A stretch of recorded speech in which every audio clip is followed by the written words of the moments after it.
Halo semuanya, kembali lagi di channel ini. Hari ini kita akan membahas berita internasional yang sangat penting. Australia baru saja mengambil keputusan bersejarah, akan mengakui Palestina sebagai sebuah negara secara resmi di sidang PBB bulan September nanti. Langkah ini mengejutkan banyak pihak, karena posisi Australia biasanya sejalan dengan Amerika Serikat dan negara-negara Barat yang cenderung mendukung Israel. Pertanyaannya, apa dampak keputusan ini bagi politik global, terutama di kawasan Asia Pasifik? Mari kita kupas bersama. Pertama, mari kita lihat kenapa keputusan ini dianggap bersejarah. Selama ini, Australia dikenal dekat dengan Amerika Serikat, bahkan menjadi bagian dari aliansi pertahanan seperti AUKUS.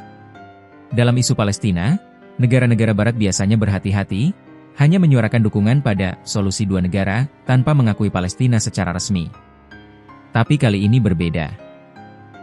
Pemerintah Australia menyatakan bahwa pengakuan Palestina adalah bentuk keberanian dan komitmen terhadap hukum internasional. Indonesia langsung menyambut langkah ini. Wakil Menteri Luar Negeri RI, Armanata Nasir, menyebutnya sebagai langkah berani yang patut diapresiasi. Mari kita geser ke Asia Tenggara. Indonesia, Malaysia, dan Brunei sudah sejak lama mengakui Palestina. Bahkan sejak Palestina mendeklarasikan kemerdekaannya pada tahun 1988. Filipina kemudian menyusul setahun setelahnya. Tetapi, tidak semua negara Asia Tenggara bersuara keras dalam isu Palestina. Contohnya, Myanmar dan Laos relatif diam, tidak terlalu vokal, sementara Malaysia dan Indonesia menjadi pendukung paling konsisten. Malaysia bahkan punya kebijakan tidak membuka hubungan diplomatik dengan Israel, dan melarang paspor Israel masuk negaranya.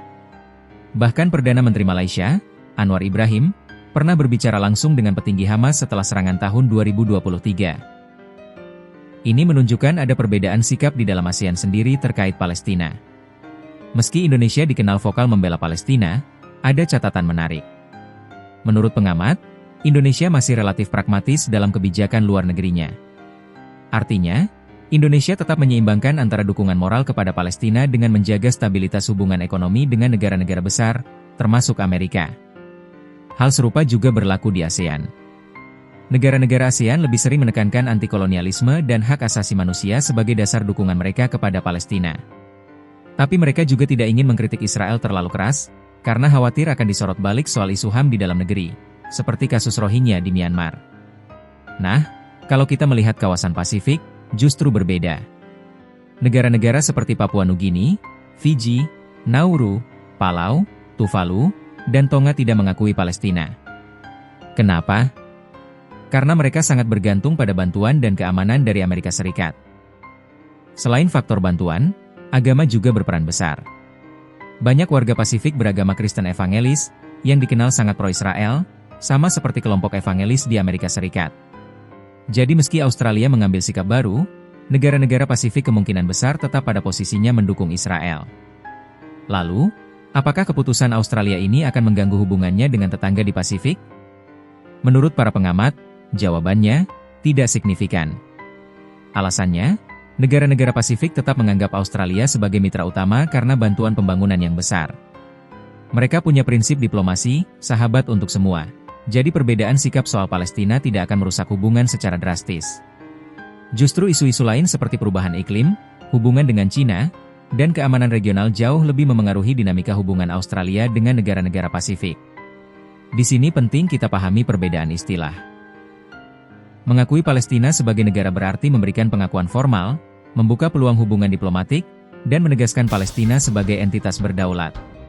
Sementara mendukung solusi dua negara hanya sebatas menyatakan bahwa konflik Israel-Palestina sebaiknya diselesaikan dengan berdirinya dua negara. Banyak negara Asia, termasuk Jepang, Korea Selatan, dan Singapura, mendukung solusi dua negara tapi belum mengakui Palestina secara formal. Kalau kita tarik lebih luas, keputusan Australia ini punya implikasi global. Pertama, bisa mendorong negara-negara lain di kawasan Asia Pasifik untuk mempertimbangkan kembali sikap mereka. Kedua, semakin banyak negara yang mengakui Palestina, semakin besar tekanan internasional terhadap Israel. Ketiga, ini juga bisa menjadi pukulan diplomatik bagi Amerika Serikat, yang biasanya ingin sekutunya sejalan dalam isu-isu besar seperti ini. Namun, para pengamat juga sepakat bahwa langkah Australia ini tidak serta-merta mengubah posisi negara lain, terutama di Pasifik yang cenderung pro-Israel. Jadi, Inilah gambaran besar dari keputusan Australia yang berani mengakui Palestina di sidang PBB September nanti. Apakah langkah ini akan membuka jalan menuju perdamaian yang lebih adil di Timur Tengah, atau justru memicu ketegangan baru di kawasan Asia Pasifik? Kita akan lihat perkembangannya dalam beberapa bulan ke depan.